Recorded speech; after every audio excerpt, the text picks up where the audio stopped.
In this video, I'm going to teach you how to silicone the brake pad recesses of your yo-yos. And what I mean by that is you're going to take your yo-yo right apart, you're going to pull your brake pads out, and in place of the brake pads, you're going to pour this clear, flowable silicone. It's pretty important that that's the kind that you use, right into this brake pad recess area. And when that hardens, it's going to give you a silicone brake pad that's perfectly fitted to your yo-yo. Now there's a couple of advantages to doing this. The first one is that the brake pad is going to be perfectly fitted to your yo-yo, just like I said, which means it's going to be perfectly flat and even with the side of your yo-yo. And what that'll mean is that the string is never going to hit it while it's spinning, and it won't hit it until you pull it back up. So it's actually going to increase the spin time of your yo-yo. And because it's perfectly fitted, what that also means is that it's going to be quite a bit more consistent than these foam brake pads that actually come on the yo-yo. Because of its rubbery texture, it's also going to be a lot more responsive than these brake pads are, which is going to make it a whole lot easier to learn your looping tricks, but it's also going to make just about all of your tricks easier to learn. And so those are just a couple of reasons. The other one is that the silicone really lasts a long time. And so if you get sick of trying to swap these out, or if you feel like they're just wearing out too fast and you don't know what to do about it, you put this in, it'll last probably a month, 2 months, and I've seen it last even longer. With some people, they seem to really have a knack for it. So I'm going to show you the best way that I know how to do it, and hopefully this will really help you out. So the first thing that you need to do is you need to remove this old brake pad. And I've gotten a couple emails from people that say they're having a really hard time with getting these old foam brake pads out, so I'm going to show you the way that I do it. First thing you want to do is you want to use your thumbnail and just kind of pull it away from the side just a little bit so that you can actually pinch it and lift it up. And once you've done that, you want to pull it away from the side of the yo-yo very slowly. Let me see if I can get it up just right. And the key is to pull very slowly, because when you do that, it's going to come off in one piece, and it's also going to pull off all of the glue that is attached to this old brake pad. And that's going to make the silicone a lot easier to put in. And so you see it just comes off in one piece, no big deal, it doesn't take that long. So once you've done that, just set it off to the side. Next you want to get your flowable silicone. I've already used this one, so I'm not going to punch a hole in the top, but you'll have to do that when you take yours out for the first time.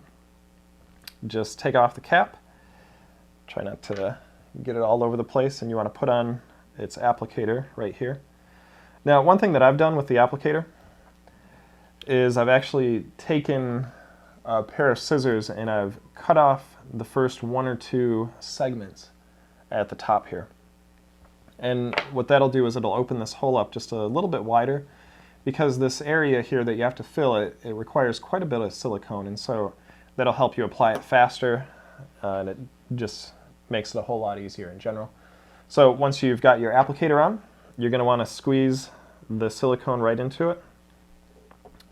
Get your yo-yo all set up, and you're just going to squeeze the silicone right into the brake pad area. And since this is flowable silicone, what that means is that it will level itself out. And so the most important part is not that you necessarily get it everywhere evenly, but that you don't get it anywhere where you don't want it. If you do that, you're going to have to wipe it off, and that is a little bit of a headache. You can totally do it. The other thing that you can do that I've seen a lot of guys do is they just put a knife to it afterwards, and they kind of clean it up. If you do this just right, you won't have to do any of that. You'll just get it all right inside the yo-yo, and it'll work out perfectly. So once you've laid it on the inside, what you really want to do is you want to try to fill it up completely, but you don't want to overfill it. If you overfill it, then it'll form a little ridge on the inside, and that'll make your yo-yo not work so consistently, and it'll be a little bit frustrating. But if you can fill it up so that it's perfectly level with the surface of the yo-yo, that's the best thing. And I'm not sure that you can see it, but it's already leveling itself out. So as the yo-yo's sitting, the most important thing is that you found a perfectly level surface for it to settle. Because if it settles lopsided, then again, it's going to throw all your yo-yoing off. It's going to be pretty frustrating. And I actually set the yo-yo on this part on the outer edge, I set it up high. You know, I get like 2 boxes that are level, and I'll just set it there to make sure that it's perfectly flat. And so that's really it. Once you've poured it in there, you can check to see that it's level. I did a pretty good job on this one.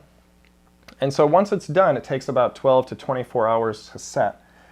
And you'll see that in both of these, if you can see it here, the silicone looks pretty much the same. And you may think that your yo-yo hasn't actually dried, but if you touch it, you'll see that it has dried and it's got a nice gummy texture, and that's exactly what you want. For the Dominators, as I've already mentioned, you want to try to make it perfectly level with the side of the yo-yo because that will help with your looping quite a bit. For the Luminators, I actually let it sit down a little bit lower. I don't quite fill it up as high. I've just found I like that better. You can experiment and see how you like it.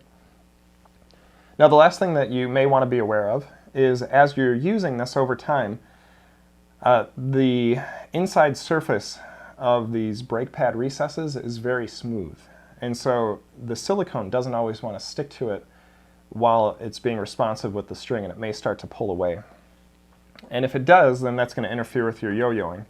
And so what I do sometimes, if it does start to pull away, is I just pull the entire bit of silicone out. And you can see that it just makes a little donut right here that's exactly the size of the recess. This is the exact silicone that you poured in. And so in order to get this back in the yo-yo, instead of just setting it in because it's going to come right back out, I actually get just a little bit of crazy glue, and I just put 4 dots, 1 on each corner.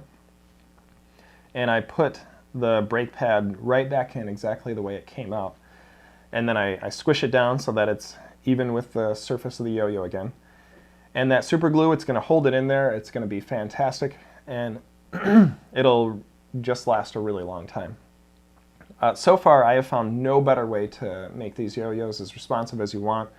Like I said, the silicone, it really lasts a long time, and that gummy texture is going to work really well for you, whether you're looping or doing your string tricks. And so give it a shot. Let me know how it works out. And that is how you silicone your brake pads in your yo-yos.